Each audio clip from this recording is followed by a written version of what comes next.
किसको जगह नहीं मिला है बताइए? सब कितना बढ़िया से बैठा हुआ है, किसको जगह नहीं मिला है बताइए? आप कहाँ बैठे हुए हैं? आपको जगह नहीं मिला है तो बैठे हुए कहाँ पे है? वह महाराज देखिए यहाँ पे लव लेटर एगो आया है,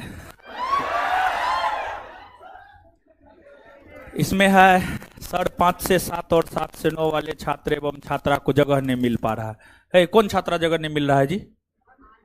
है किसको नहीं मिला है? यानी अपने मन से दिया कौन है? छात्र, छात्र है, छात्र है अमन सिंह, हाँ छात्र है। तो अपने मन से लड़कियों को शामिल कर लिया है इसमें। बताइए लड़की लोग कितना बढ़िया से बैठी हुई है। अभी इसमें जितना बैठी हुई है इसमें 20 गो लड़की और बैठ सकती है इसी सीट में आराम से। तो जगह कितना बढ़िया से बताइए आप लोग बैठे हुए हैं। अभी देखिए टूल लगाया जा सकता है, इसमें भी लोग बैठ सकता है, नहीं बैठ सकता है? तो बताइए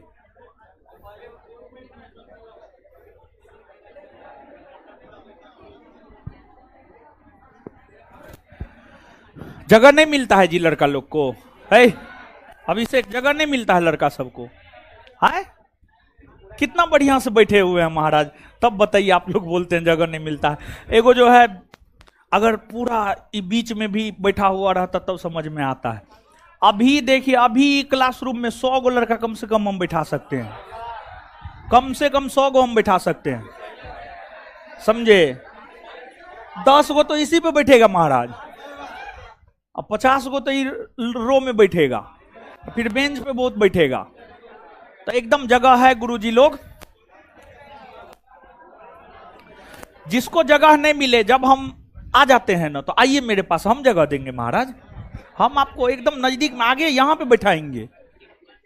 टूल जो है अभिषेक, है अभिषेक टूल यहां पे है, टूल है ना? है तो और टूल का 25 गो 50 गो व्यवस्था कर दीजिए, ठीक है? देख लीजिए टूल है तो ठीक है, और न है तो टूल 50 गो टूल का व्यवस्था कर दीजिए।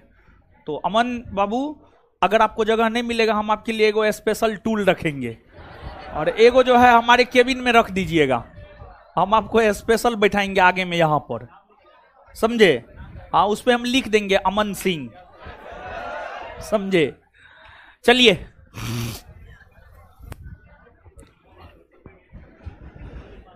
तो हमको तो नहीं लगता है दिक्कत हो रहा है। अभी से दिक्कत हो रहा है क्या?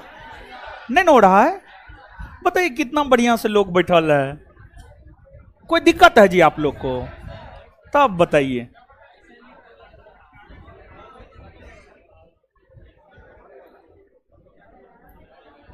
चलिए आ जाइए। तो 7 से 9 वाले बैच के जो लोग हैं उनको हम बोले थे, पहला क्लास का वीडियो देखने के लिए देखे थे? आए आवाज नहीं आ रहा है, देखे थे? नोट डाउन किए थे कॉपी में? आए कर लिए थे ना?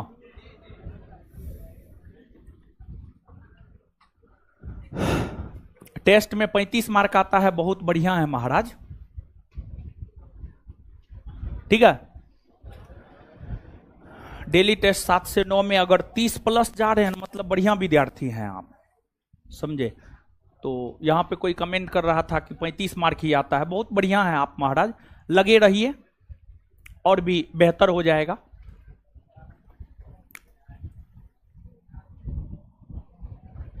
चलिए तो आधुनिक भारतीय इतिहास, और आधुनिक भारतीय इतिहास के अंतर्गत जो है भारत में यूरोपीय कंपनियों का आगमन पर रहे थे, और भारत में जो यूरोपीय कंपनियों का आगमन पर रहे थे उसमें पुर्तगाली ईस्ट इंडिया कंपनी के विषय में कल के सेशन में हम लोग पढ़े थे। पुर्तगाली ईस्ट इंडिया कंपनी के विषय में कल के सेशन में जो है हम लोग पढ़े थे। अब आज के सेशन में हम लोग पुर्तगाली ईस्ट इंडिया कंपनी से जो है आगे बढ़ेंगे। आज के सेशन में हम लोग पुर्तगाली ईस्ट इंडिया कंपनी से आगे बढ़ेंगे, लेकिन उससे पहले कल जो बात हम आपको पढ़ाए हैं 2 4 5 प्रश्न पूछते हैं, आप फटाफट जवाब दीजिए और फिर आगे बढ़ जाएंगे, ठीक है? तो बताइए गुरुजी लोग, पुर्तगाली ईस्ट इंडिया कंपनी को और किस नाम से जाना जाता है? Estado the India. पुर्तगाली कंपनी की स्थापना किस वस्तु के व्यापार पर एकाधिकार स्थापित करने को लेकर हुआ था? मसाला ना, मसाला ना। पुर्तगाली साम्राज्य का वास्तविक संस्थापक भारत में किसे माना जाता? अल्बू।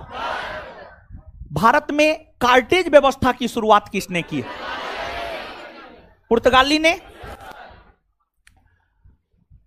इसके बाद पुर्तगालियों को हुगली से बाहर 1632 में कौन मुगल बादशाह ने किया?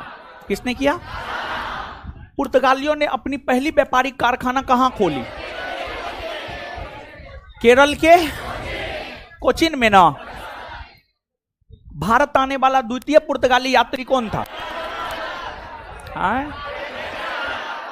अल्ब्रेज। ब्लू वाटर पॉलिसी की नीति किसने अपनाई? अल्मोड़ा। अल्मोड़ा ना। पुर्तगाली साम्राज्य का राजा राम मोहन राय, राजा राम मोहन राय का पूर्वगामी किसे कहा जाता? अल्बू।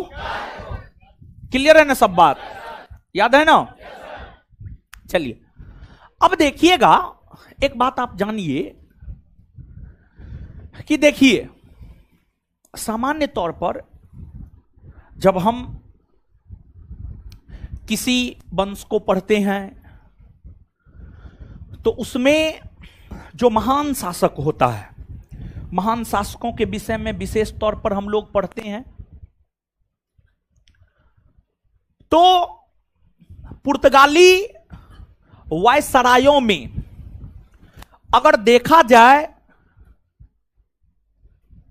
तो महान पुर्तगाली वायसराय अल्बुकर्क हुए। अल्बुकर्क के विषय में हम लोगों ने पढ़ा। अल्बुकर्क के बाद एक महान पुर्तगाली वायसराय हुआ था, उसका नाम था नीनो दी कुन्हा।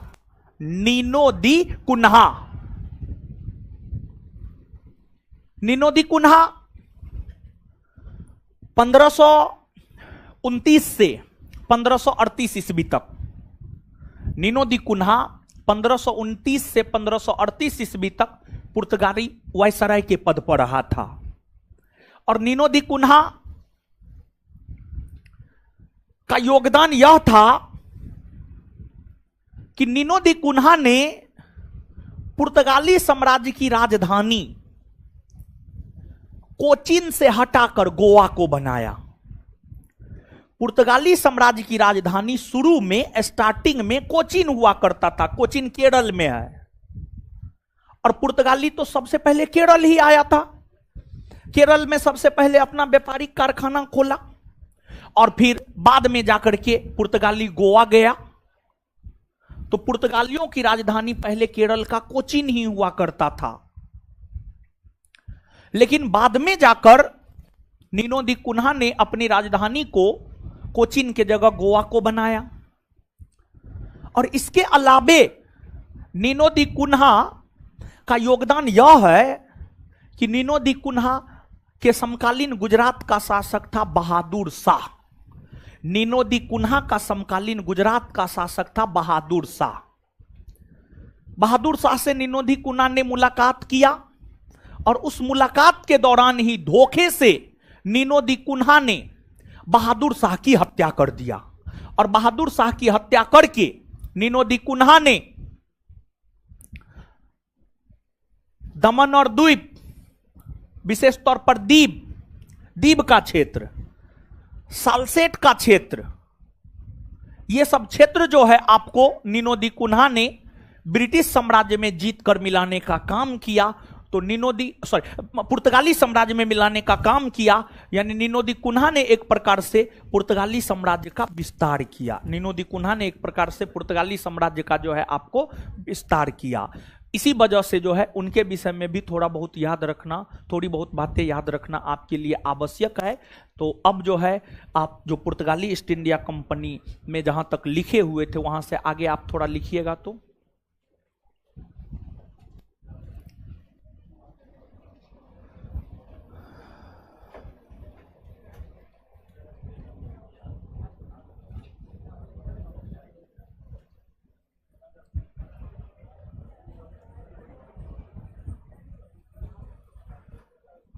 लिखिएगा, अल्बुकर्क के बाद लिखिएगा,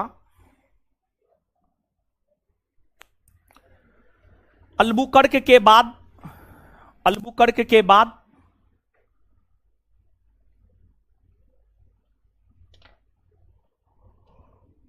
अल्बुकर्क के बाद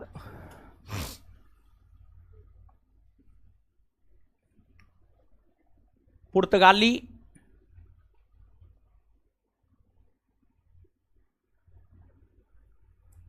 वायसराय, अल्बुकर्क के बाद पुर्तगाली वायसराय लिख लिया, एगो महान शब्द बीच में जोड़िए ना।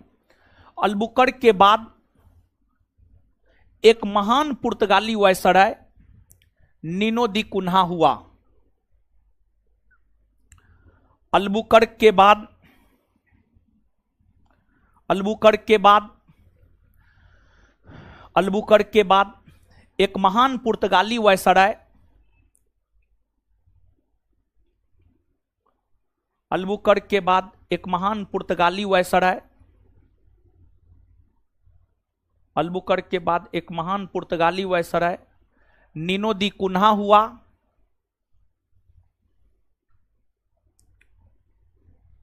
नीनो दी कुन्हा हुआ, जो 1529 से 1538 ईस्वी तक, जो 1529 से 1538 ईस्वी तक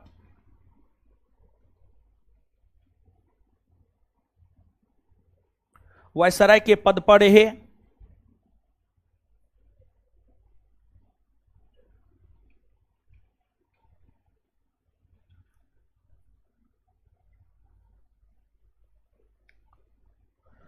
उन्होंने 1530 ईस्वी में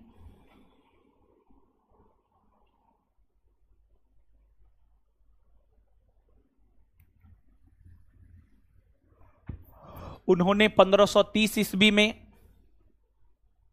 उन्होंने 1530 ईस्वी में 1530 ईस्वी में उन्होंने 1530 ईस्वी में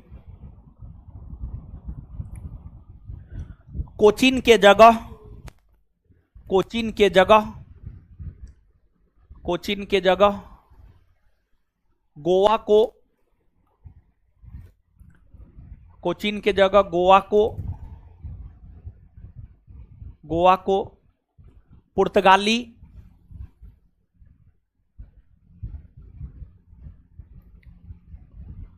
कोचीन के जगह गोवा को पुर्तगाली साम्राज्य का राजधानी बनाया।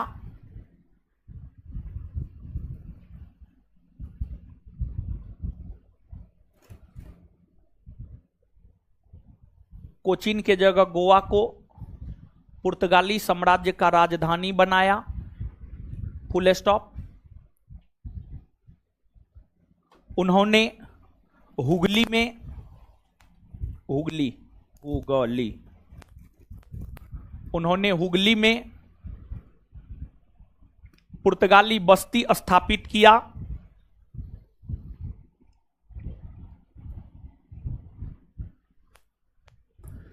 उन्होंने हुगली में पुर्तगाली बस्ती स्थापित किया, फुल स्टॉप। उन्होंने उसी में उन्होंने गुजरात के शासक बहादुर शाह से मुलाकात के दौरान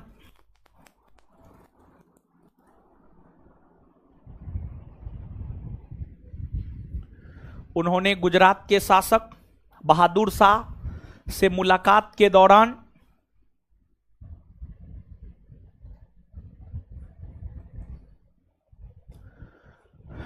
उन्होंने गुजरात के शासक बहादुर शाह से मुलाकात के दौरान उसकी हत्या कर दी।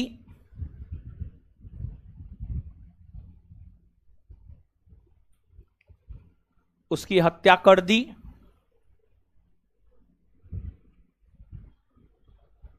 और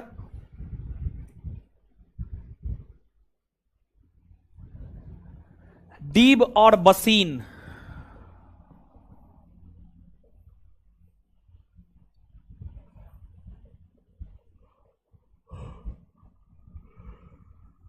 और दीव और बसीन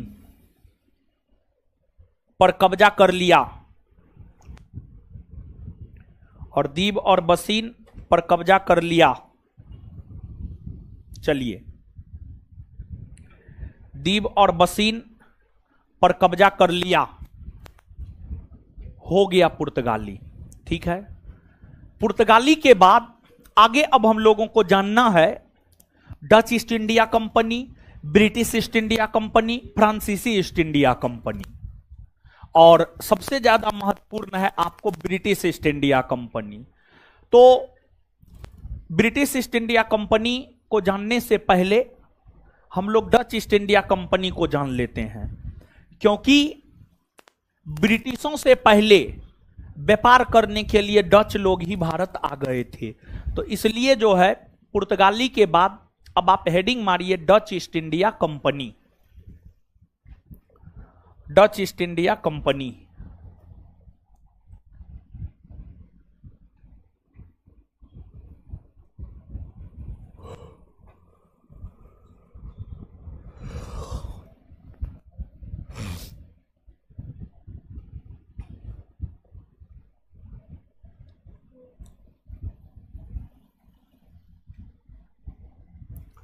डच ईस्ट इंडिया कंपनी। आइए अब जानते हैं डच ईस्ट इंडिया कंपनी के विषय में। देखिए, जैसे हम लोग भारत के नागरिक हैं तो हम लोगों को भारतीय कहा जाता है, हिंदुस्तानी कहा जाता है। उसी प्रकार से यूरोप महादेश में एक देश है, उसका नाम है नीदरलैंड, और नीदरलैंड को ही हॉलैंड भी कहा जाता है। नीदरलैंड को ही हॉलैंड भी कहा जाता है। यहां है आपको नीदरलैंड, जर्मनी से सीमा साझा करता है। नीदरलैंड यहां पर है, समझ गए। नॉर्थ सी उत्तरी सागर के दक्षिण में है, और जर्मनी के उत्तरी पश्चिमी भाग में यहां पर है आपको नीदरलैंड, समझ गए। नीदरलैंड, नीदरलैंड के निवासी को ही डच कहा जाता है। नीदरलैंड के निवासी को ही डच कहा जाता है। तो Dutch East India Company Netherland में स्थापित हुआ। डच ईस्ट इंडिया कंपनी जो है आपको नीदरलैंड में स्थापित हुआ, और डच ईस्ट इंडिया कंपनी की स्थापना नीदरलैंड में 1602 ईस्वी में हुई। और डच ईस्ट इंडिया कंपनी की जब स्थापना हुई थी तो उसका नाम था वेडिंगडे ऑस्टे इंडिया कंपनी। तो वेडिंगडे ऑस्टे कंपनी नाम था, वेडिंगडे ऑस्टे कंपनी नाम था डच ईस्ट इंडिया कंपनी का। आपको वेडिंगडे ऑस्टे कंपनी नीदरलैंड में स्थापित हुई, उसका उद्देश्य था भारत के साथ व्यापार करना। यह कंपनी तो भारत व्यापार करने के लिए आई ही, इसके अलावे नीदरलैंड में और भी कई सारी कंपनियां की स्थापना हुई जो भारत आई व्यापार करने के लिए। नीदरलैंड में स्थापित जितनी भी यूरोपीय कंपनियां थी, उन सभी कंपनियों को मिलाकर नाम दे दिया गया आपको Dutch East India company. Dutch East India company के लोग भारत आए, और डचों ने भी भारत के साथ मसालों का व्यापार किया, भारत के साथ सूती वस्त्रों का व्यापार किया। मसालों का व्यापार तो पुर्तगालियों ने प्रारंभ किया था, पुर्तगाली के बाद डचों ने मसालों का व्यापार किया। लेकिन डचों ने भारतीय वस्त्र का व्यापार किया, और कहा जाता है कि भारतीय वस्त्र को निर्यात का वस्तु बनाने का श्रेय डच ईस्ट इंडिया कंपनी को जाता है। भारतीय वस्त्र को निर्यात का वस्तु बनाने का श्रेय दिया जाता है डच ईस्ट इंडिया कंपनी को, क्योंकि इसी कंपनी के द्वारा पहली बार भारतीय वस्त्रों का निर्यात किया गया, मतलब भारतीय वस्त्रों का व्यापार किया गया। देखिए, जब हम किसी वस्तु को एक देश से दूसरे देश में भेजते हैं तो वह हो गया निर्यात, और जब हम किसी वस्तु को दूसरे देश से लाते हैं तो वो हो गया आयात। जैसे मान लीजिए कोई वस्तु भारत से भेज रहे हैं तो ये हो गया निर्यात, और कोई वस्तु ब्रिटेन से भारत में ला रहे हैं तो ये हो गया आयात। तो भारतीय वस्त्र को निर्यात का वस्तु, मतलब भारतीय वस्त्र को भारत से बाहर व्यापार के लिए भेजने का काम आपको डच ईस्ट इंडिया कंपनी ने किया था। और डच ईस्ट इंडिया कंपनी अपना व्यापारी कारखाना 1605 में आंध्र प्रदेश के मसूलीपट्टनम में खोला था। आंध्र प्रदेश के मसूलीपट्टनम में खोला था। आंध्र प्रदेश के मसूलीपट्टनम में जो है डचों ने अपना पहला कारखाना जो है आपको खोला था। आंध्र प्रदेश के मसूलीपट्टनम में 1605 ईस्वी में डचों ने अपना पहला व्यापारिक कारखाना खोला और डचों ने आंध्र प्रदेश के ही नागपट्टनम को अपना मुख्यालय नगर बनाया और डच विशेष तौर पर भारत के पूर्वी तट पर अपना व्यापारिक कारखाना खोलने का काम किया था, क्योंकि भारत के पश्चिमी तट पर जो है पहले से पुर्तगाली था। पहले से पुर्तगाली भारत के पश्चिमी तट पर व्यापार कर रहा था। इसी वजह से जो है डचों ने जो है आपको भारत के पूर्वी तट पर अपना व्यापारिक कोठी खोलने का काम किया। और डचों ने भारत के तुलना में इंडोनेशिया को ज्यादा महत्व दिया। डचों की अगर हम बात करें तो डचों ने भारत के तुलना में इंडोनेशिया को ज्यादा महत्व दिया। तो डच भारत में तो व्यापार कर रहा था, लेकिन भारत के तुलना में व्यापारिक क्षेत्र में डचों ने इंडोनेशिया को ज्यादा महत्व दिया। और जिस प्रकार पुर्तगाली ईस्ट इंडिया कंपनी भारत के साथ मसालों का व्यापार कर रही थी, उसी प्रकार से डच लोग जो है इंडोनेशिया के साथ मसालों का व्यापार कर रही थी। इंडोनेशिया के साथ मसालों का व्यापार कर रही थी। मसालों के व्यापार में काफी ज्यादा मुनाफा होता था। यही कारण था कि यूरोपीय कंपनियां जो है आपको मसालों के व्यापार की ओर ज्यादा आकर्षित होता था, मसालों के व्यापार करना ज्यादा पसंद करता था। और डचों से पहले तो पुर्तगाली आ गया था भारत, तो मसालों के व्यापार पर पुर्तगालियों ने एक प्रकार से कहिए तो अपना एकाधिकार स्थापित कर लिया था। मसालों के व्यापार पर पुर्तगालियों ने अपना एकाधिकार स्थापित कर लिया था। इसी वजह से डच जो है इंडोनेशिया चले गए और इंडोनेशिया के साथ जो है मसालों का व्यापार करने लगा। और डचों की अगर हम लोग बात करें तो बहुत लंबे समय तक ये भारत में टिक नहीं पाए। जब मूल तौर पर ब्रिटिश ईस्ट इंडिया कंपनी का भारत आगमन भारत के व्यापारिक क्षेत्र में हो गया, तो ब्रिटिश ईस्ट इंडिया कंपनी किसी भी अन्य यूरोपीय कंपनी को अपने सामने टिकने नहीं दिया, बल्कि सभी यूरोपीय कंपनियों को एक प्रकार से कहिए तो ब्रिटिश ईस्ट इंडिया कंपनी ने दबा दिया। ब्रिटिश ईस्ट इंडिया कंपनी और डच ईस्ट इंडिया कंपनी के बीच 1759 ईस्वी में 1759 ब्रिटिश ईस्ट इंडिया कंपनी और डच ईस्ट इंडिया कंपनी के बीच 1759 ईस्वी में बंगाल के बेदरा नामक स्थान पर 1759 ईस्वी में ब्रिटिश ईस्ट इंडिया कंपनी और डच ईस्ट इंडिया कंपनी के बीच युद्ध हुआ। और इस युद्ध में डचों की हार हुई, ब्रिटिशों की जीत हुई। और इसी युद्ध से भारत में डच ईस्ट इंडिया कंपनी का पतन हुआ माना जाता है। इसी युद्ध से, बेदरा के युद्ध में ब्रिटिश ईस्ट इंडिया कंपनी ने डचों को पराजित करके भारत से डचों को बाहर करने का जो है आपको काम किया। समझ गए? तो ये चीज है, इसको याद रखना है। एक बात और आप जानिए, जैसे आप सब लोग जानते हैं कि भारत आने वाला प्रथम पुर्तगाली यात्री था आपको वास्को डी गामा। उसी प्रकार से भारत आने वाला जो प्रथम डच यात्री था, भारत आने वाला प्रथम डच यात्री था कार्नेलियन हाउटमैन। कार्नेलियन हाउटमैन की अगर हम लोग बात करें तो कार्नेलियन हाउटमैन जो है आपको भारत आने वाला प्रथम डच यात्री था। ये 1596 ईस्वी में भारत की यात्रा पर आया था। 1596 ईस्वी में भारत की यात्रा पर आया था। ये बात भी जो है आप याद रखिएगा, नीचे से लिखिएगा।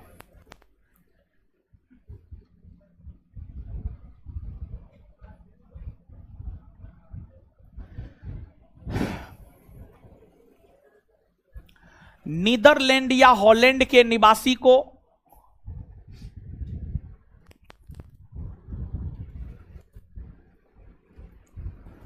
नीदरलैंड या हॉलैंड के निवासी को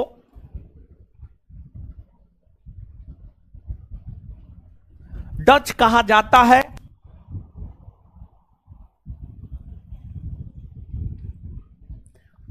उसी लाइन में कंटिन्यू। नीदरलैंड या हॉलैंड के निवासी को डच कहा जाता है?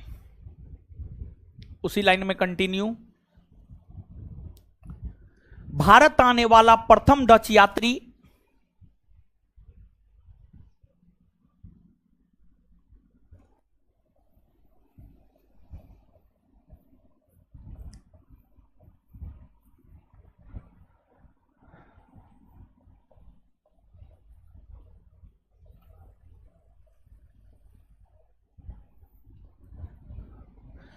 भारत आने वाला प्रथम डच यात्री?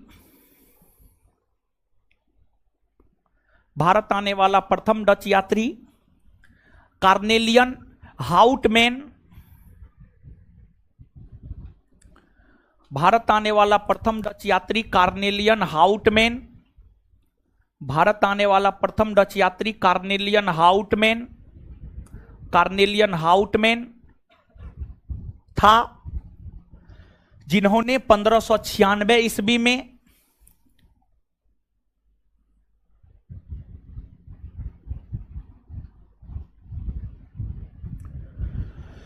जिन्होंने 1596 ईस्वी में भारत की यात्रा की।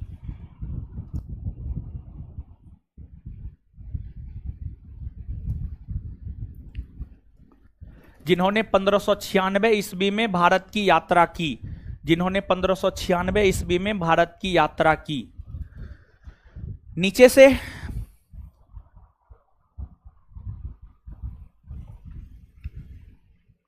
डच ईस्ट इंडिया कंपनी की स्थापना?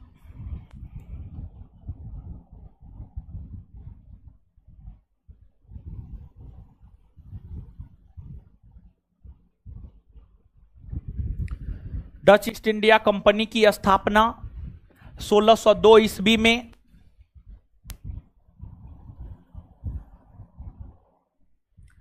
डच ईस्ट इंडिया कंपनी की स्थापना 1602 ईस्वी में हुई है।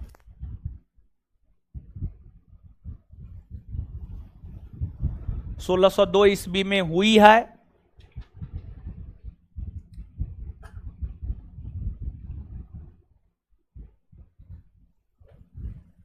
इस कंपनी की स्थापना वेरिंगडे ऑस्टे इंडसे कंपनी के नाम से हुआ है। उसी लाइन में कंटिन्यू। इस कंपनी की स्थापना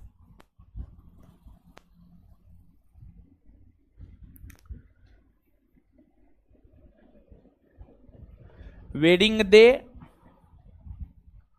ऑस्टे इंडसे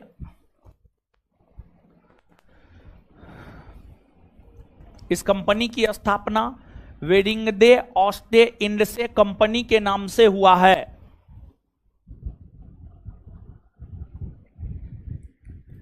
वेरिंगडे ऑस्टे इंडसे कंपनी के नाम से हुआ है।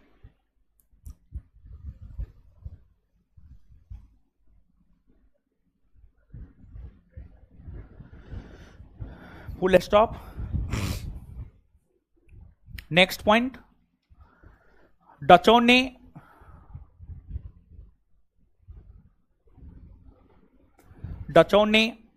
अपना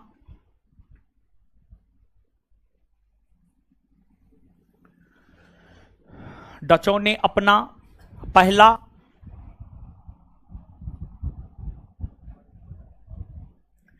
व्यापारिक कारखाना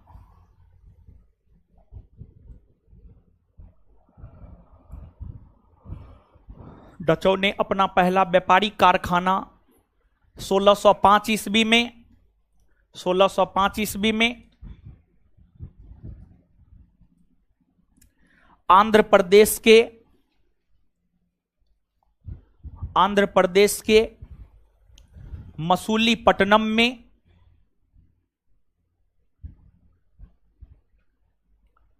आंध्र प्रदेश के मसूलीपट्टनम में खोला।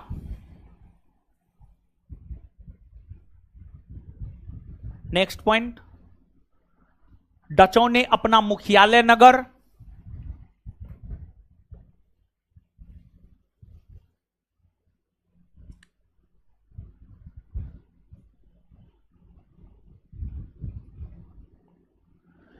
डचों ने अपना मुख्यालय नगर नागपट्टनम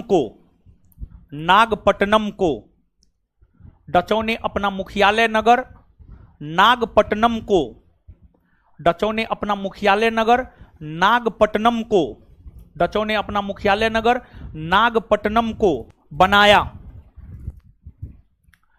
डचों ने अपना मुख्यालय नगर नागपट्टनम को बनाया। डचों ने अपना मुख्यालय नगर नागपट्टनम को बनाया। डचों ने अपना मुख्यालय नगर नागपट्टनम को बनाया। नेक्स्ट पॉइंट,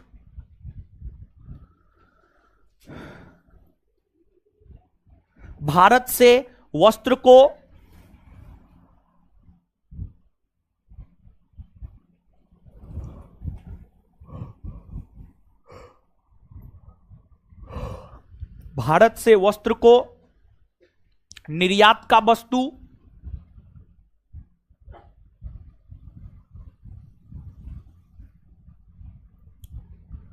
भारत से वस्त्र को निर्यात का वस्तु बनाने का श्रेय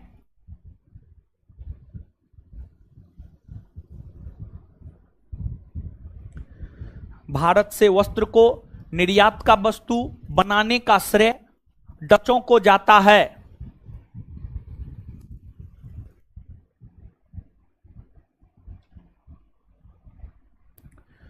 नेक्स्ट पॉइंट, डचों ने विशेष तौर पर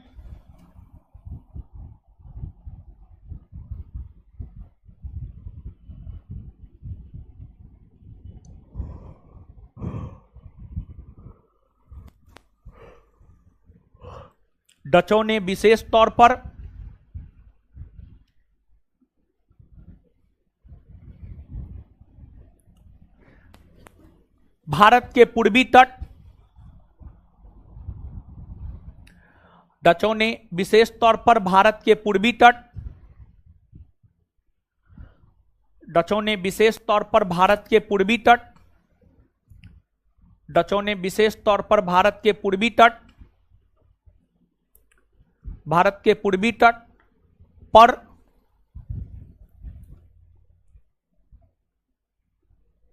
भारत के पूर्वी तट पर अपना व्यापारिक कारखाना खोला।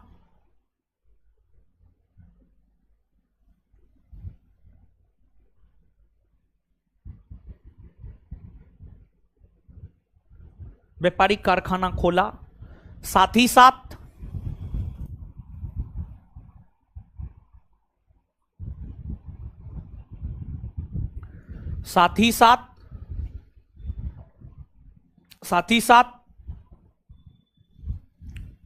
डचों ने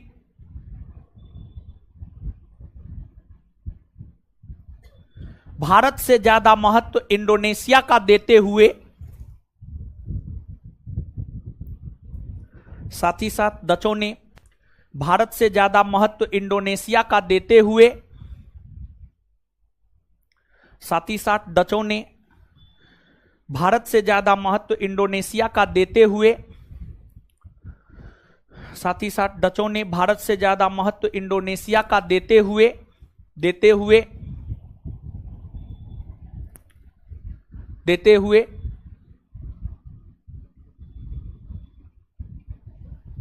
हुए इंडोनेशिया के साथ मसालों का व्यापार किया। इंडोनेशिया के साथ मसालों का व्यापार किया। इंडोनेशिया के साथ मसालों का व्यापार किया। इंडोनेशिया के साथ मसालों का व्यापार किया। नेक्स्ट पॉइंट, डचों का पतन भारत में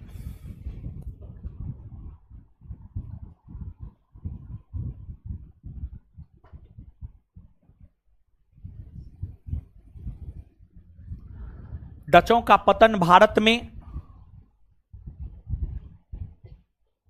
1759 ईस्वी में हुए।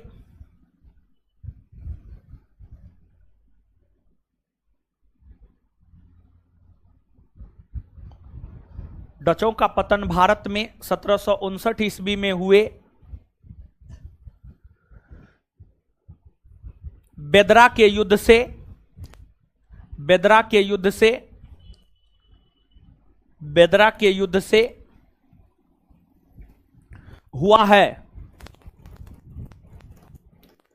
बेदरा के युद्ध से हुआ है।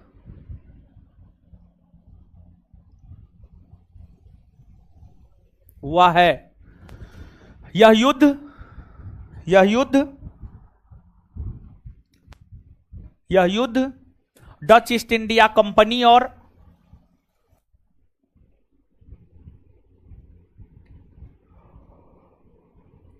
यह युद्ध डच ईस्ट इंडिया कंपनी और ब्रिटिश ईस्ट इंडिया कंपनी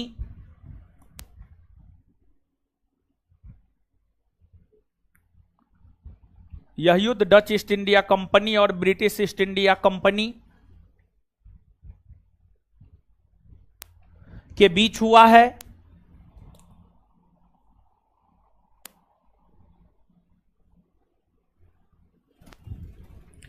इस युद्ध में डचों की हार हुई है।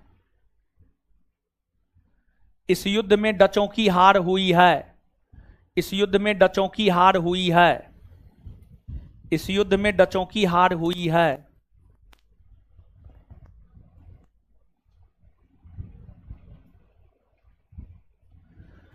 चलिए अब इसके बाद आगे हेडिंग मारिएगा ब्रिटिश ईस्ट इंडिया कंपनी।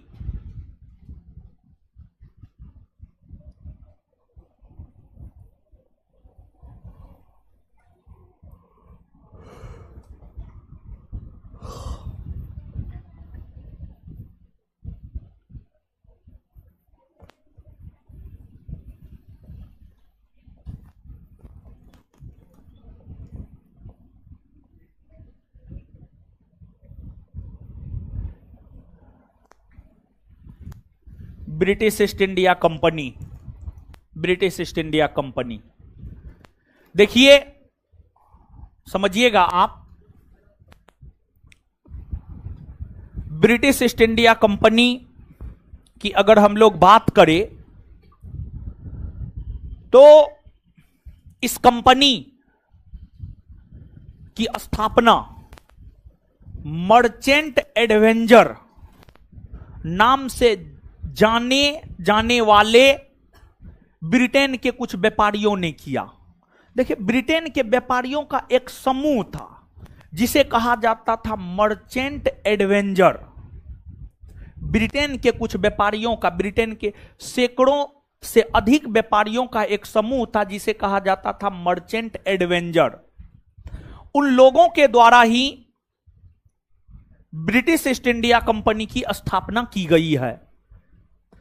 कुछ स्रोत यह लिखता है कि ब्रिटिश ईस्ट इंडिया कंपनी की स्थापना 1599 ईस्वी में हुई है। वहीं कुछ स्रोत यह लिखता है कि ब्रिटिश ईस्ट इंडिया कंपनी की स्थापना 1600 ईस्वी में हुई है। तो ब्रिटिश ईस्ट इंडिया कंपनी की स्थापना सामान्य तौर पर जो आज तक परीक्षा में पूछे गए प्रश्न है, उन प्रश्नों और बोर्ड के द्वारा दिए गए उत्तरों को आधार बनाते हुए अगर देखा जाए तो हम लोगों को यह मान करके चलना होगा कि ब्रिटिश ईस्ट इंडिया कंपनी की स्थापना 1600 ईस्वी में हुई है। तो 1600 ईस्वी में मर्चेंट एडवेंचर नाम से जाना जाने वाले कुछ व्यापारियों ने इस कंपनी की स्थापना की। और जब यह कंपनी स्थापित हुआ था तो इस कंपनी का नाम था the governor and company of London trading to East Indies. The governor and company of London, the governor and company of London trading to East Indies, यह नाम है ब्रिटिश ईस्ट इंडिया कंपनी का। British East India company इसी नाम से स्थापित हुआ था। बाद में जाकर के इसको ब्रिटिश ईस्ट इंडिया कंपनी कहा जाने लगा, वो अलग बात है। लेकिन ब्रिटिश ईस्ट इंडिया कंपनी की स्थापना जब हुई थी तो उसका नाम था the governor and company of London trading to East Indies. और परीक्षा में ये प्रश्न पूछे जाते हैं कि ब्रिटिश ईस्ट इंडिया कंपनी का पूर्व नाम क्या है, पूर्व नाम क्या था। तो the governor and company of London trading to East Indies. जब यह कंपनी स्थापित हुई थी तो ब्रिटेन की महारानी हुआ करती थी एलिजाबेथ प्रथम। एलिजाबेथ प्रथम, और एलिजाबेथ प्रथम का संबंध है ट्यूडर वंश से। ट्यूडर वंश से एलिजाबेथ प्रथम का संबंध है। तो कंपनी की स्थापना का उद्देश्य था भारत और पूर्वी एशियाई देशों के साथ व्यापार करना। ब्रिटिश ईस्ट इंडिया कंपनी की स्थापना का उद्देश्य था भारत और पूर्वी एशियाई देशों के साथ व्यापार करना। ब्रिटिश ईस्ट इंडिया कंपनी की स्थापना का उद्देश्य था भारत और पूर्वी एशियाई देशों के साथ व्यापार करना। तो महारानी एलिजाबेथ प्रथम ने ब्रिटिश ईस्ट इंडिया कंपनी को भारत और पूर्वी एशियाई देशों के साथ व्यापार करने का एकाधिकार प्रदान की, और महारानी एलिजाबेथ प्रथम ब्रिटिश ईस्ट इंडिया कंपनी को सिर्फ 15 वर्षों के लिए व्यापार करने का एकाधिकार प्रदान की। महारानी एलिजाबेथ प्रथम ब्रिटिश ईस्ट इंडिया कंपनी को मात्र 15 वर्षों के लिए भारत और पूर्वी एशियाई देशों के साथ व्यापार करने हेतु एकाधिकार प्रदान करने का काम की। लेकिन बाद में जाकर जब ब्रिटेन के सम्राट, ब्रिटेन के राजा बने जेम्स प्रथम, तो जेम्स प्रथम ने ब्रिटिश ईस्ट इंडिया कंपनी को अनिश्चित काल के लिए भारत और पूर्वी एशियाई देशों के साथ व्यापार करने का एकाधिकार प्रदान किया। देखिए, कंपनी की जब स्थापना हुई तो उस समय भारत में मुगलों का शासन था, और उस समय मुगल बादशाह था अकबर। आप अकबर के शासनकाल को याद कीजिए, हम आपको अकबर पढ़ाए हुए हैं। आप अकबर के शासनकाल को याद करेंगे तो अकबर का शासनकाल है 1556 से 1605। 1556 से 1605, तो 1556 से 1605 के बीच में ही ईस्वी आता है 1600 ईस्वी, और 1600 ईस्वी में ब्रिटिश ईस्ट इंडिया कंपनी की स्थापना हुई थी। और 1600 ईस्वी में जो ब्रिटिश ईस्ट इंडिया कंपनी की स्थापना हुई थी, उस समय भारत में मुगलों का शासन था और बादशाह थे अकबर।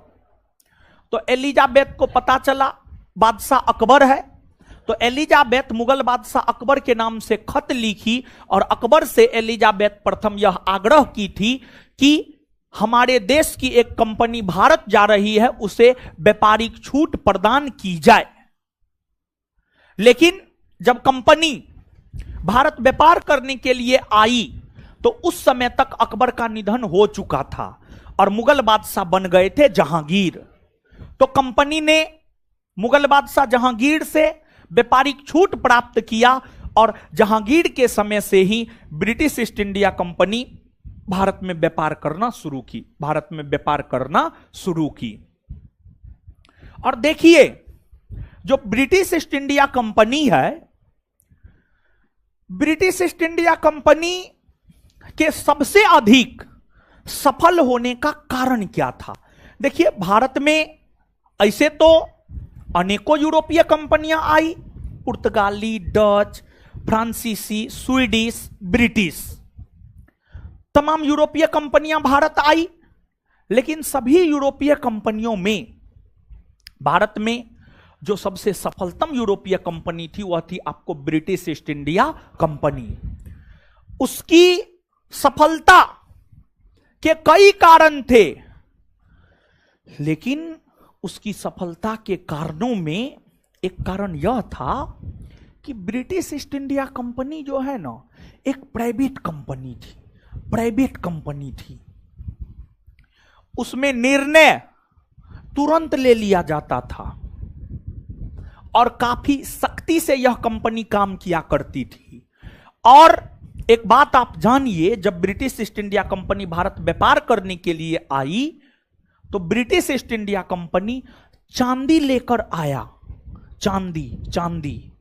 चांदी लेकर आया, और उस चांदी के माध्यम से ही British East India company Bharat के साथ व्यापार किया करती थी। भारत के साथ व्यापार किया करती थी। लेकिन आपको ब्रिटिश ईस्ट इंडिया कंपनी व्यापारिक कंपनी थी, परंतु बाद के दिनों में जाकर जब मुगल सत्ता कमजोर पड़ गई, तो कमजोर पड़ी मुगल सत्ता का फायदा या लाभ ब्रिटिश ईस्ट इंडिया कंपनी ने उठाया। और ब्रिटिश ईस्ट इंडिया कंपनी कमजोर मुगल सत्ता का फायदा उठाते हुए भारत की राष्ट्रीय राजनीति में हस्तक्षेप किया और भारत में अपनी राजनीतिक प्रभुसत्ता की स्थापना किया। और फिर British East India company Bharat में व्यापार करने के साथ साथ भारत में शासन प्रशासन भी करना शुरू कर दिया। समझ गए? तो यहां तक जो है अब कुछ चीजों को लिखिए, फिर आगे बताएंगे।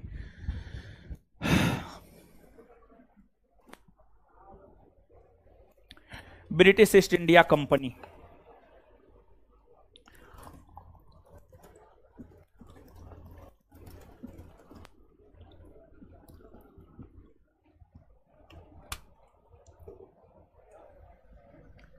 लिखिएगा।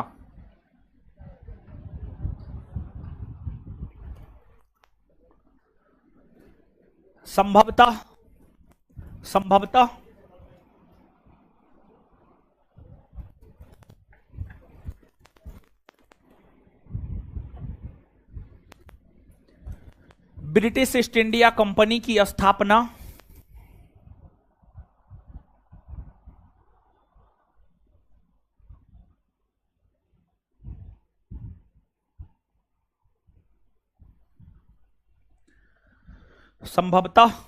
ब्रिटिश ईस्ट इंडिया कंपनी की स्थापना ब्रिटिश ईस्ट इंडिया कंपनी की स्थापना ब्रिटिश ईस्ट इंडिया कंपनी की स्थापना 1600 ईस्वी में हुई है।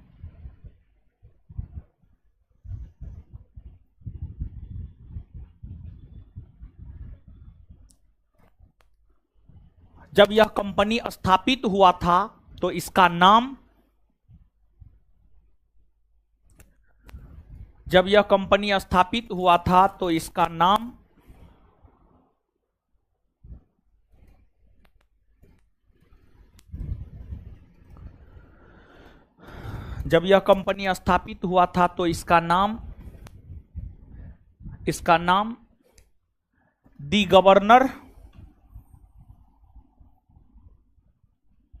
दी governor and company of London, the governor and company of London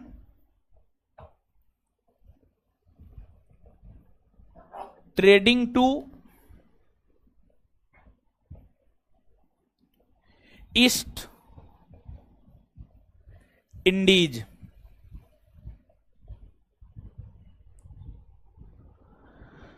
क्या लिखे हैं? जब यह कंपनी स्थापित हुआ था तो इसका नाम the governor and company of London trading to East Indies, the governor and company of London trading to East Indies था।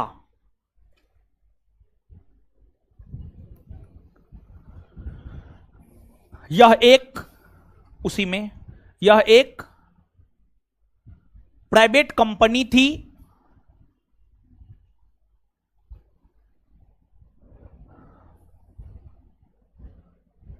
जिसमें कई साझीदार थे। यह एक प्राइवेट कंपनी थी जिसमें कई साझीदार थे। यह एक प्राइवेट कंपनी थी जिसमें कई साझीदार थे। यह एक प्राइवेट कंपनी थी जिसमें कई साझीदार थे।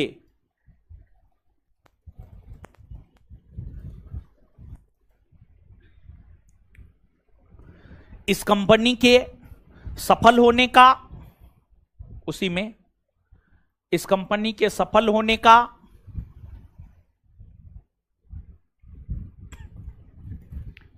एक मूल कारण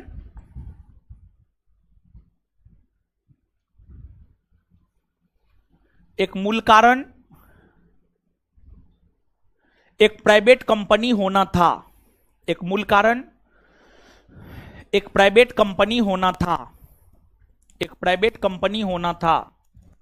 एक प्राइवेट कंपनी होना था। एक प्राइवेट कंपनी होना था। Full stop. नेक्स्ट पॉइंट, इस कंपनी की स्थापना के समय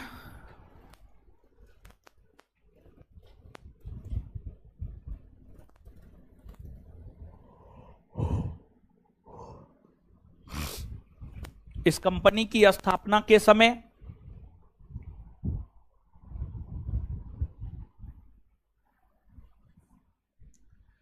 इस कंपनी की स्थापना के समय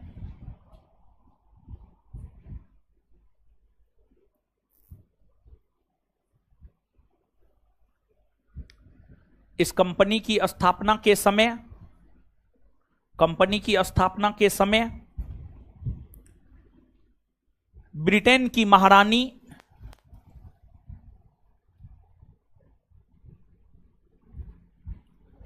ब्रिटेन की महारानी एलिजाबेथ प्रथम थी।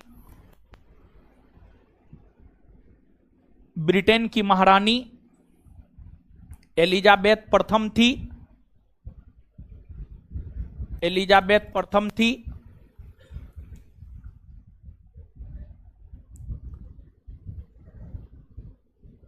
जिन्होंने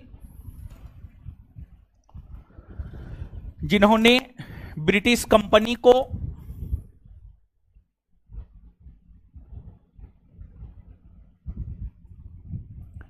जिन्होंने ब्रिटिश कंपनी को 15 वर्षों के लिए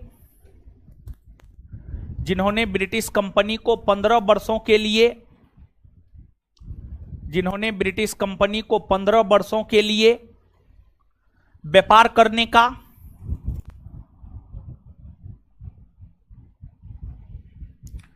15 वर्षों के लिए व्यापार करने का एकाधिकार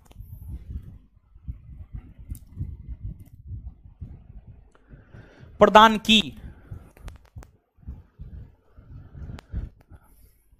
लेकिन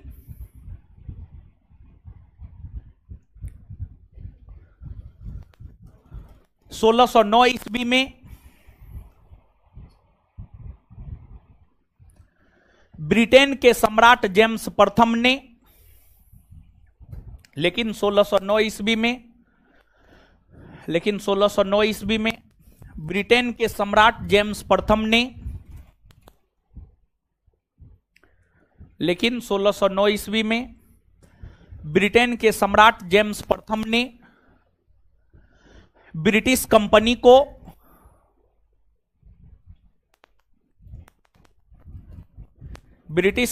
को भारत और पूर्वी एशियाई देशों के साथ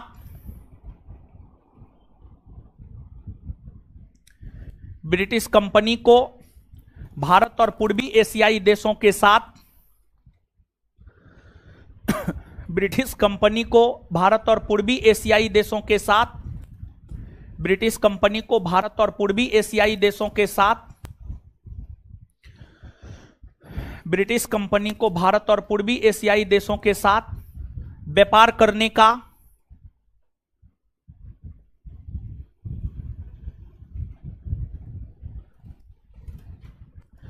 एकाधिकार प्रदान किया। व्यापार करने का एकाधिकार प्रदान किया।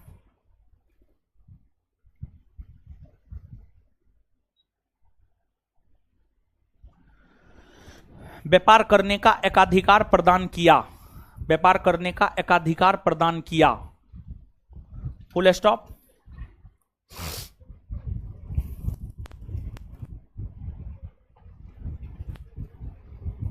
चलिए, नेक्स्ट पॉइंट, महारानी एलिजाबेथ प्रथम का संबंध ट्यूडर वंश से है।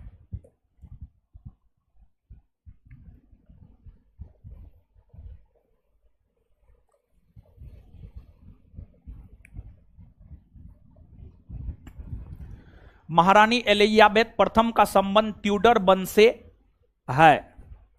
महारानी एलिजाबेथ प्रथम का संबंध ट्यूडर वंश से है। महारानी एलिजाबेथ प्रथम का संबंध ट्यूडर वंश से है। महारानी एलिजाबेथ प्रथम का संबंध ट्यूडर वंश से है। नेक्स्ट पॉइंट,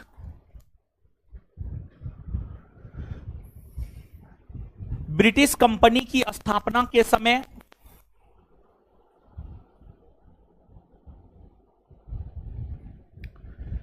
ब्रिटिश कंपनी की स्थापना के समय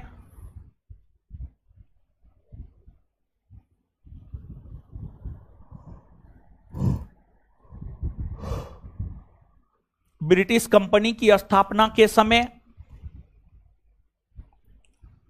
भारत में मुगल वंश का शासन था।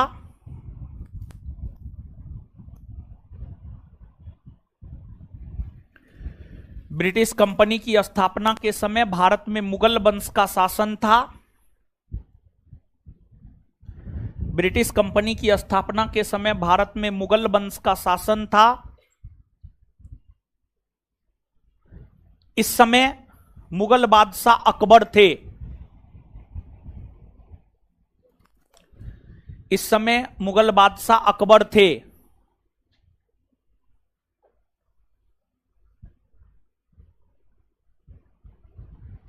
Next point, British East India company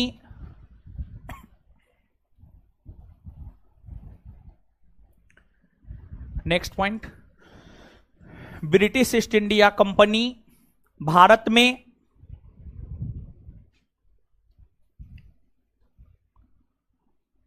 British East India company Bharat में व्यापार करना प्रारंभ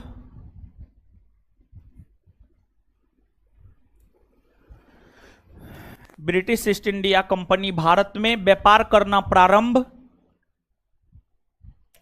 British East India company Bharat में व्यापार करना प्रारंभ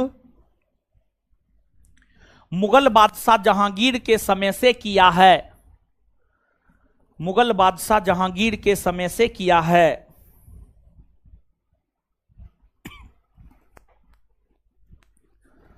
मुगल बादशाह जहांगीर के समय से किया है। मुगल बादशाह जहांगीर के समय से किया है। मुगल बादशाह जहांगीर के समय से किया है।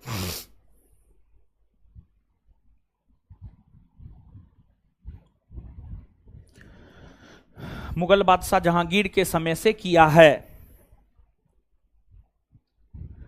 नेक्स्ट पॉइंट,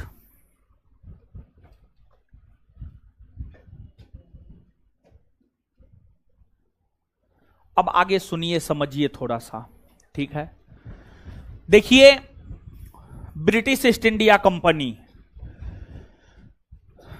भारत व्यापार करने के लिए आई, और जब British East India company Bharat व्यापार करने के लिए आई तो ब्रिटिश ईस्ट इंडिया कंपनी ने अपना पहला व्यापारिक कारखाना गुजरात के सूरत में खोला, और गुजरात के सूरत में ब्रिटिश ईस्ट इंडिया कंपनी ने अपना पहला व्यापारिक कारखाना 1608 ईस्वी में खोला। और उस समय सूरत मुगलों का सबसे प्रमुख व्यापारी केंद्र हुआ करता था। मुगलों का सबसे प्रमुख व्यापारी केंद्र रहा है आपको सूरत। तो मुगलों के सबसे प्रमुख व्यापारी केंद्र सूरत में अंग्रेजों ने अपने व्यापारिक कारखाना को खोला, लेकिन मुगल बादशाह जहांगीर ने उस कारखाना को मान्यता देने से इनकार कर दिया। तत्पश्चात कैप्टन हॉकिंस नामक अंग्रेज मुगल बादशाह जहांगीर के आगरा दरबार में उपस्थित हुआ। कैप्टन हॉकिंस मुगल दरबार में उपस्थित होने वाला प्रथम अंग्रेज था। कैप्टन हॉकिंस की अगर हम बात करें तो कैप्टन हॉकिंस मुगल दरबार में उपस्थित होने वाला प्रथम अंग्रेज था। और कैप्टन हॉकिंस जब मुगल दरबार में उपस्थित हुआ तो कैप्टन हॉकिंस बहुत सारा उपहार, गिफ्ट लेकर के जहांगीर के दरबार में गया था। कैप्टन हॉकिंस को मालूम हुआ कि जहांगीर को चित्रकला में ज्यादा लगाव है, तो बहुत सारे चित्र उपहार के तौर पर लेकर के हॉकिंस मुगल बादशाह जहांगीर के दरबार में गया। जहांगीर से व्यापारिक छूट मांगा और हॉकिंस ने अंग्रेजी के जगह मुगलों की राजकीय भाषा फारसी भाषा में जहांगीर के साथ बात किया। कैप्टन हॉकिंस मुगल बादशाह जहांगीर से फारसी भाषा में बात किया। इस बात से जहांगीर काफी प्रसन्न भी हुए, लेकिन उसके बावजूद व्यापारिक छूट लेने में कैप्टन हॉकिंस असफल रह गया। कैप्टन हॉकिंस को जहांगीर व्यापारिक छूट नहीं दिया। कैप्टन हॉकिंस को जहांगीर व्यापारिक छूट नहीं दिया। कैप्टन हॉकिंस से प्रसन्न होकर के जहांगीर ने उसे 400 का मनसब दिया और एक उपाधि इंग्लिश खान की उपाधि प्रदान की। एक उपाधि इंग्लिश खान की उपाधि प्रदान की और जहांगीर ने 400 का मनसब दिया। 400 का मनसब दिया मतलब एक प्रकार से जहांगीर ने हॉकिंस को अपना सरकारी नौकर बना लिया। समझ गए, सरकारी नौकर बना लिया। तो जहांगीर से व्यापारिक छूट लेने में हॉकिंस असफल हो गए। तत्पश्चात जहांगीर के अजमेर दरबार में 1615 ईस्वी में सर थॉमस रो नामक अंग्रेज पहुंचा और सर थॉमस रो नामक अंग्रेज 1615 से लेकर के 1618-19 ईस्वी तक जहांगीर के दरबार में रहे और सर थॉमस रो जहांगीर से व्यापारिक छूट लेने में सफल हो गया। सर थॉमस रो जहांगीर से व्यापारिक छूट लेने में सफल हो गया। और आप इस बात को जानिए, अंग्रेजों को सबसे बड़ा व्यापारिक छूट जिस मुगल बादशाह ने दिया है उस मुगल बादशाह का नाम है फर्रुखसियर। उस मुगल बादशाह का नाम है फर्रुखसियर। फर्रुखसियर के दरबार में जॉन सुरमन के नेतृत्व में एक ब्रिटिश शिष्टमंडल व्यापारिक छूट लेने के लिए गया और फर्रुखसियर ने ब्रिटिश ईस्ट इंडिया कंपनी को 1717 ईस्वी में व्यापक अर्थात बृहद अर्थात बड़े स्तर पर व्यापारिक छूट प्रदान किया, जिसे अंग्रेजों के लिए मैग्ना कार्टा माना जाता है। जिसे अंग्रेजों के लिए मैग्ना कार्टा माना जाता है। जिसे अंग्रेजों के लिए मैग्ना कार्टा माना जाता है। समझ गए? तो अब यहां तक चीजों को पहले लिखिए, फिर आगे बढ़ेंगे। लिखिएगा,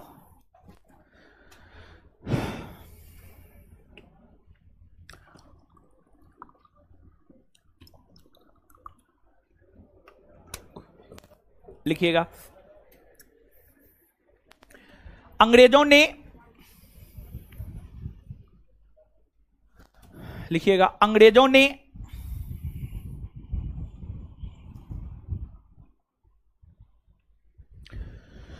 अपना पहला व्यापारिक कारखाना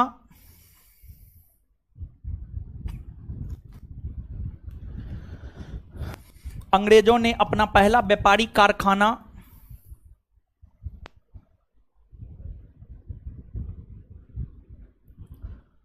अंग्रेजों ने अपना पहला व्यापारिक कारखाना 1608 ईस्वी में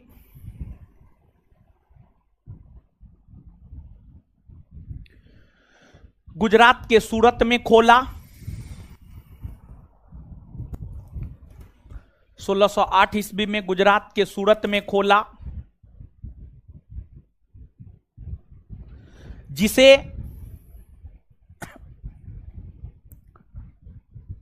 मुगल बादशाह ने मान्यता नहीं दिया।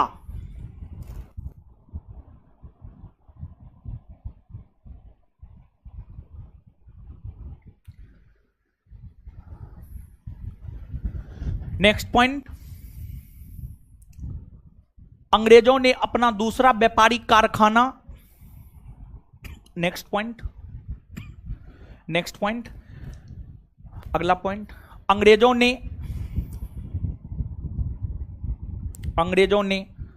अपना दूसरा व्यापारिक कारखाना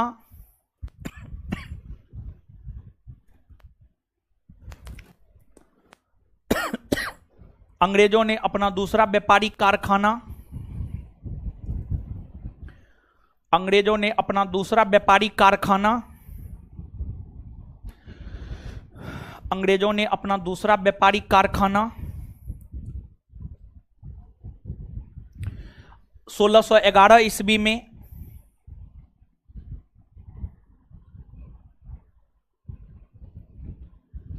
1611 ईस्वी में आंध्र प्रदेश के मसूलीपट्टनम में खोला। 1611 ईस्वी में आंध्र प्रदेश के मसूलीपट्टनम में खोला। 1611 ईस्वी में आंध्र प्रदेश के मसूलीपट्टनम में खोला। 1611 ईस्वी में आंध्र प्रदेश के मसूलीपट्टनम में खोला, जिसे कर्नाटक की सरकार ने शीघ्र ही मान्यता दे दिया।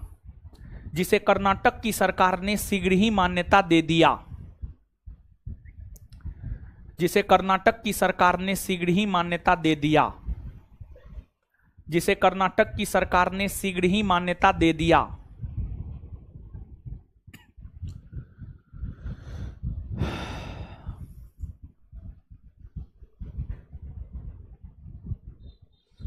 मसूलीपट्टनम में उसी में मसूलीपट्टनम में स्थापित कारखाना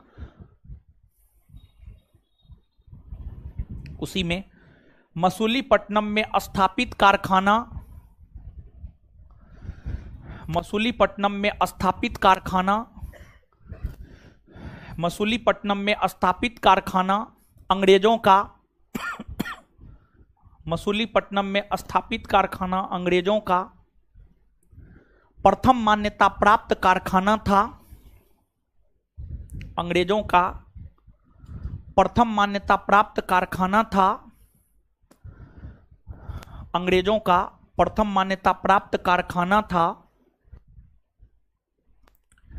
अंग्रेजों का प्रथम मान्यता प्राप्त कारखाना था। साथ ही साथ यह दक्षिण भारत में स्थापित प्रथम कारखाना था। साथ ही साथ यह दक्षिण भारत में स्थापित प्रथम कारखाना था। साथ ही साथ यह दक्षिण भारत में स्थापित प्रथम कारखाना था। साथ ही साथ यह दक्षिण भारत में स्थापित प्रथम कारखाना था। साथ ही साथ यह दक्षिण भारत में स्थापित प्रथम कारखाना था। साथ ही साथ यह दक्षिण भारत में स्थापित प्रथम कारखाना था। नेक्स्ट पॉइंट, मुगल दरबार में उपस्थित होने वाला प्रथम अंग्रेज कैप्टन हॉकिंस हुआ।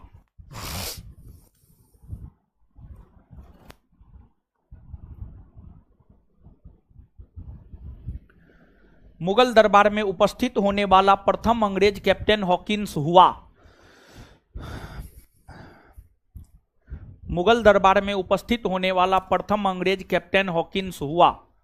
मुगल दरबार में उपस्थित होने वाला प्रथम अंग्रेज कैप्टन हॉकिंस हुआ।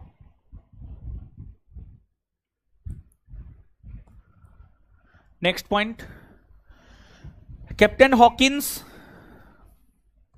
जहांगीर के आगरा दरबार में next point, captain Hawkins Jahangir के आगरा दरबार में कैप्टन हॉकिंस जहांगीर के आगरा दरबार में 1609 ईस्वी में कैप्टन हॉकिंस जहांगीर के आगरा दरबार में 1609 ईस्वी में कैप्टन हॉकिंस जहांगीर के आगरा दरबार में 1609 ईस्वी में कैप्टन हॉकिंस जहांगीर के आगरा दरबार में 1609 ईस्वी में कैप्टन हॉकिंस जहांगीर के आगरा दरबार में 1609 ईस्वी में 1609 ईस्वी में उपस्थित हुआ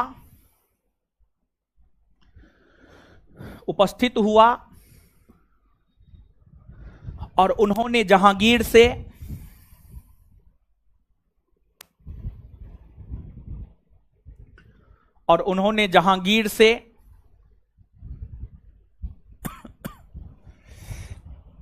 फारसी भाषा में बात किया।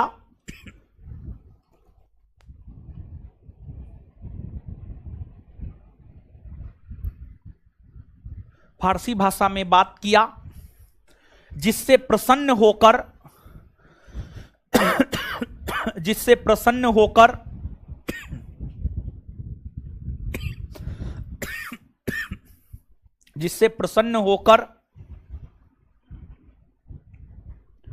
जिससे प्रसन्न होकर कैप्टन हॉकिंस, जिससे प्रसन्न होकर जहांगीर,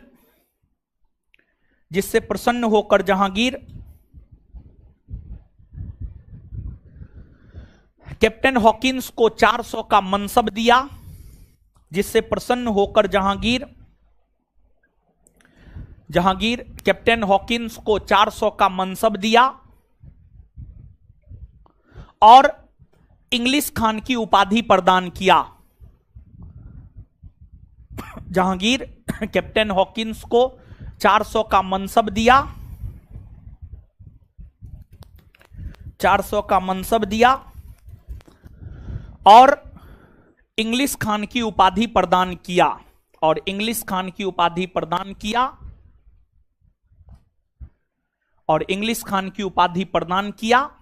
लेकिन ध्यान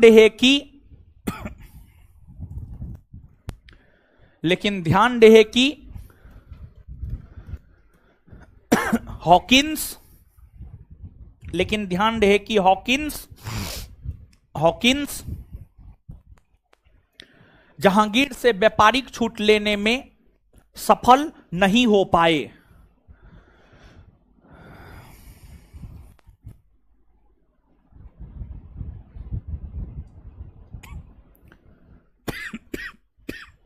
लेकिन ध्यान रहे कि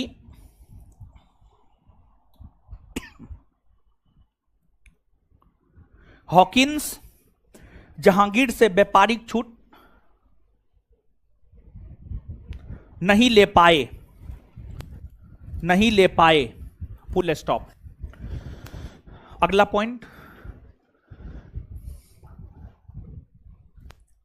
ब्रिटेन के सम्राट जेम्स प्रथम का राजदूत बनकर ब्रिटेन के सम्राट जेम्स प्रथम का राजदूत बनकर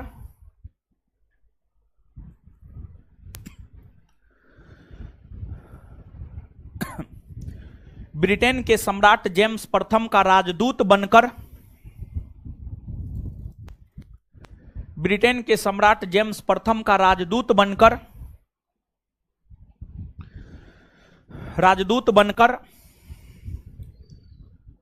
1615 ईस्वी में सर टॉमस रो 1615 ईस्वी में सर टॉमस रो 1615 ईस्वी में सर टॉमस रो 1615 ईस्वी में सर टॉमस रो 1615 ईस्वी में सर टॉमस रो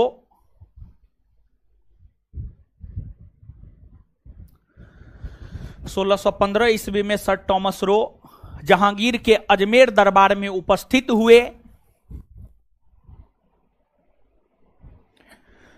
जहांगीर के अजमेर दरबार में उपस्थित हुए। जहांगीर के अजमेर दरबार में उपस्थित हुए।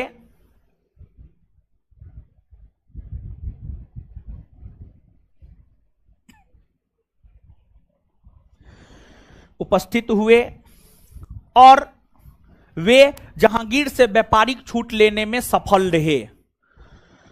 और वे जहांगीर से व्यापारिक छूट लेने में सफल रहे। और वे जहांगीर से व्यापारिक छूट लेने में सफल रहे। और वे जहांगीर से व्यापारिक छूट लेने में सफल रहे। और वे जहांगीर से व्यापारिक छूट लेने में सफल रहे। और वे जहांगीर से व्यापारिक छूट लेने में सफल रहे। नेक्स्ट पॉइंट,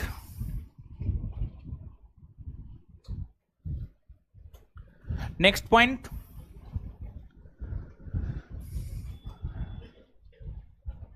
मुगल बादशाह फर्रुखसियर ने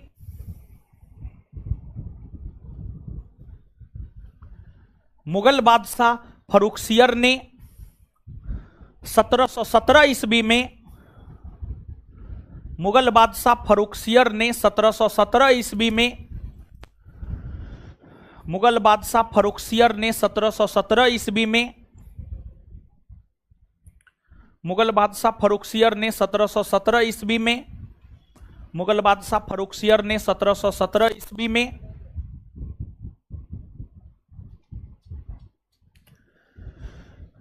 ब्रिटिशों को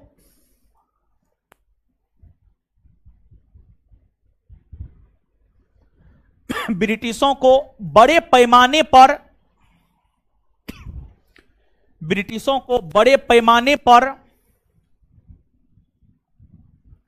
छूट प्रदान किया।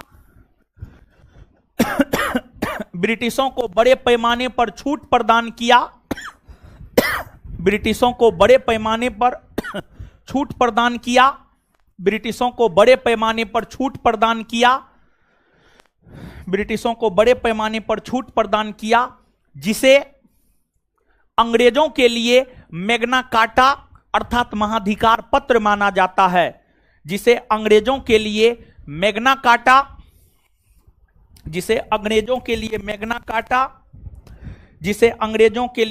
कार्टा अर्थात महाधिकार पत्र माना जाता है।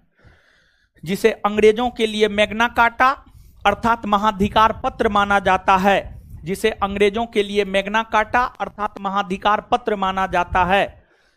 जिसे अंग्रेजों के लिए मैग्ना कार्टा अर्थात महाधिकार पत्र माना जाता है। जिसे अंग्रेजों के लिए मैग्ना कार्टा अर्थात महाधिकार पत्र माना जाता है।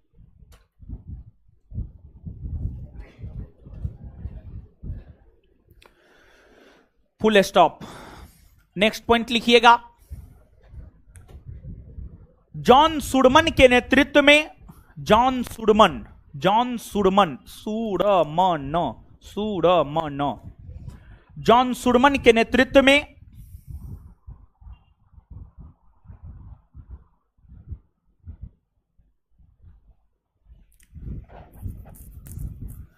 जॉन सुडमन के नेतृत्व में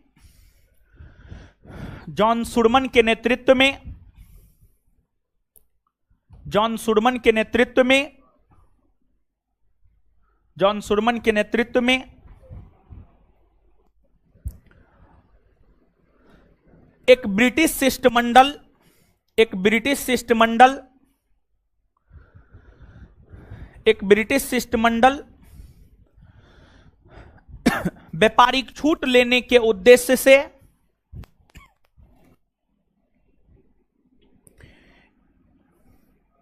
एक ब्रिटिश शिष्टमंडल व्यापारिक छूट लेने के उद्देश्य से एक ब्रिटिश शिष्टमंडल व्यापारिक छूट लेने के उद्देश्य से फरुखसियर के दरबार में उपस्थित हुआ था। फरुखसियर के दरबार में उपस्थित हुआ था। फरुखसियर के दरबार में उपस्थित हुआ था। फरुखसियर के दरबार में उपस्थित हुआ था। अब यहां पर एक बात और जान लीजिए। एक बात पूछा जाता है, भारत आने वाला प्रथम अंग्रेज कौन था? तो भारत आने वाला प्रथम अंग्रेज था रॉल्फ फिंच। रॉल्फ फिंच, जो अकबर के समय ही भारत आ गया था 1572-73 में। और एक प्रश्न यहां पर यह पूछा जाता है कि स्थल मार्ग से भारत आने वाला प्रथम अंग्रेज कौन था? तो स्थल मार्ग से भारत आने वाला प्रथम अंग्रेज था जॉन मिल्डन हॉल। और वही रॉल्फ फिंच जल मार्ग से आया था। रॉल्फ फिंच जल मार्ग से आया था। तो भारत आने वाला प्रथम अंग्रेज या जल मार्ग से भारत आने वाला प्रथम अंग्रेज रॉल्फ फिंच, और स्थल मार्ग से भारत आने वाला प्रथम अंग्रेज जॉन मिल्डन हॉल। लगे हाथ एक बात और आप जानिए कि देखिए, ब्रिटिश ईस्ट इंडिया कंपनी को वर्ष 1600 ईस्वी में एलिजाबेथ प्रथम ने भारत तथा पूर्वी एशियाई देशों के साथ व्यापार करने का एकाधिकार प्रदान की। लेकिन आप इस बात को जानिए कि ब्रिटिश ईस्ट इंडिया कंपनी से पहले एक अन्य कंपनी को भारत के साथ व्यापार करने का अधिकार प्रदान किया गया था। वह कंपनी था लिवेंट कंपनी। और लिवेंट कंपनी को 1592-93 ईस्वी में, लिवेंट कंपनी को 1592-93 ईस्वी में भारत के साथ व्यापार करने का अधिकार प्रदान किया गया। लेकिन लिवेंट कंपनी को स्थल मार्ग से व्यापार करने को लेकर अधिकार दिया गया था। लिवेंट कंपनी को स्थल मार्ग से व्यापार करने को लेकर अधिकार दिया गया था। वही ब्रिटिश ईस्ट इंडिया कंपनी को जल मार्ग से व्यापार करने के लिए अधिकार प्रदान किया गया था। तो लगे हाथ ये 3, 4, 5 पॉइंट है, नीचे से लिखिएगा।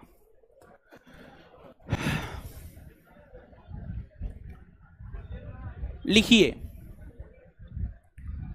भारत आने वाला प्रथम अंग्रेज,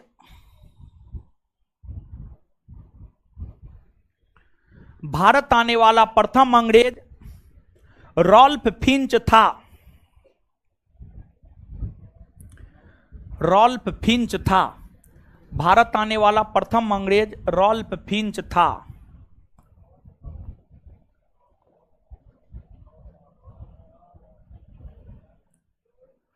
भारत आने वाला प्रथम अंग्रेज रॉल्फ फिंच था। नेक्स्ट पॉइंट,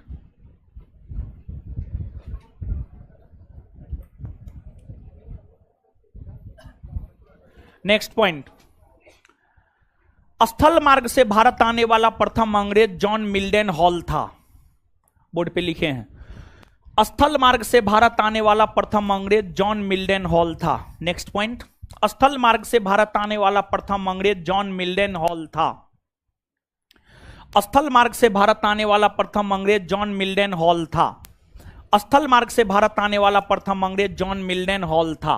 स्थल मार्ग से भारत आने वाला प्रथम अंग्रेज जॉन मिल्डन हॉल था। जॉन मिल्डन हॉल था। जॉन मिल्डन हॉल था। Next point,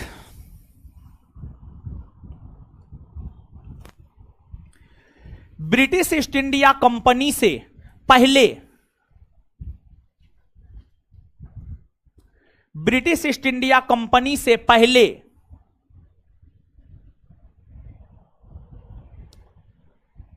British East India company से पहले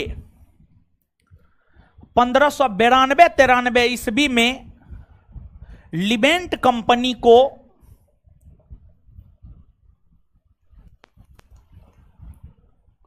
1592-93 ईस्वी में लिबेंट कंपनी को भारत के साथ व्यापार करने का अधिकार, लिबेंट कंपनी को लिबेंट कंपनी को भारत के साथ व्यापार करने का अधिकार, व्यापार करने का अधिकार स्थल मार्ग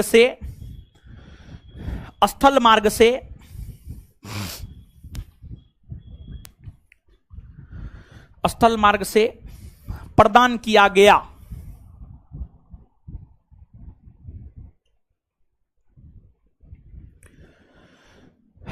चलिए, जितना समझाए हैं लिखा दिए, पढ़िए जल्दी, फिर याद करवाएंगे। पढ़िए जल्दी, जितना आज समझाए हैं लिखाए हैं पढ़िए उसको।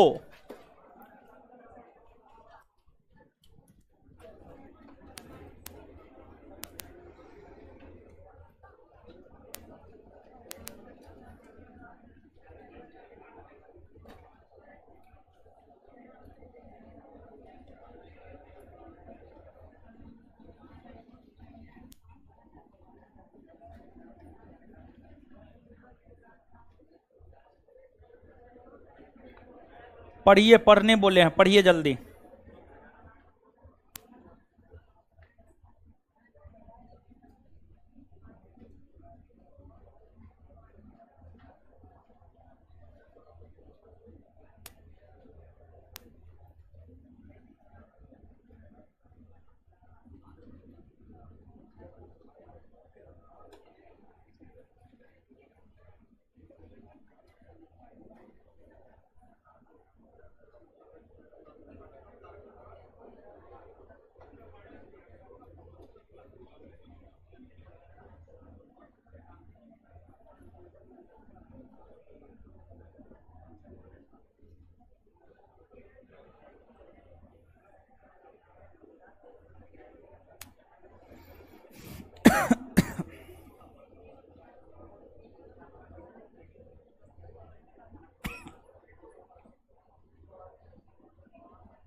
पढ़ लिए जी।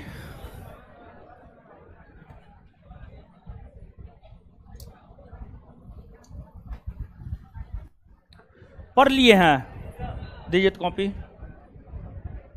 है, ये याद करते हैं। मुंह ऊपर कीजिए अपना अपना।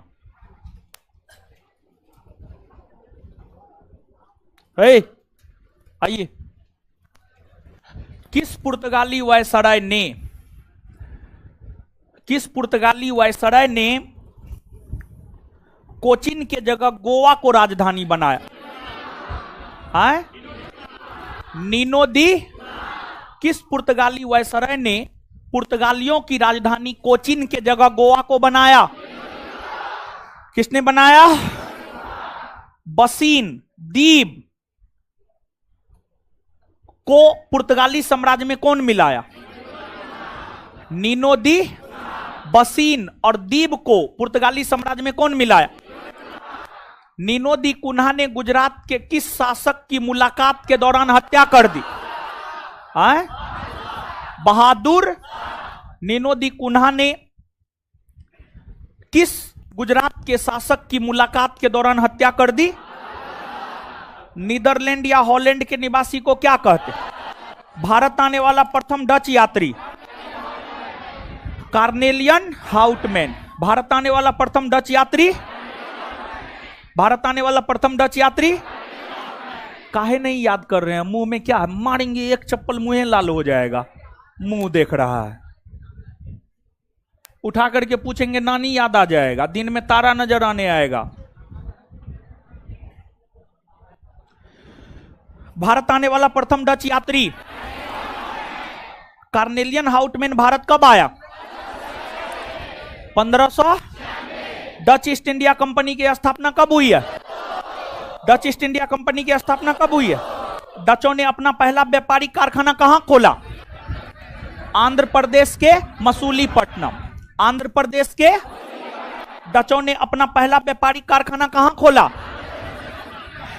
आंध्र प्रदेश के डचों ने अपना पहला व्यापारिक कारखाना आंध्र प्रदेश के मसूलीपट्टनम में कब खोला?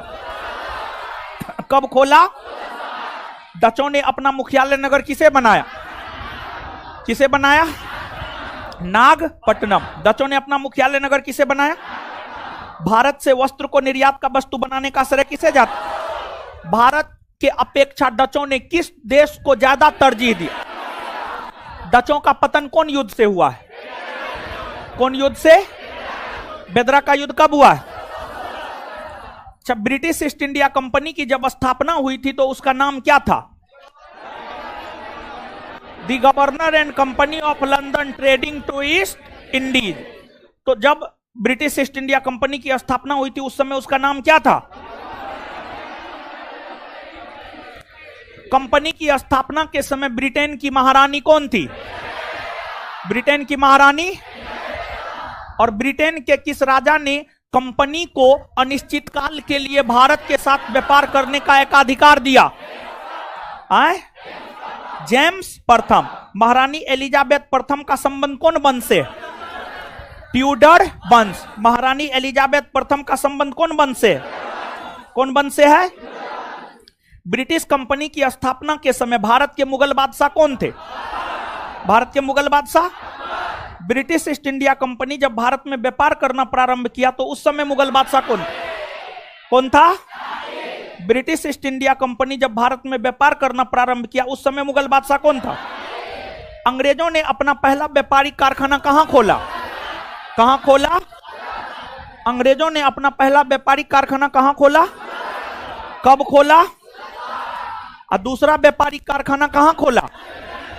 मसूलीपट्टनम।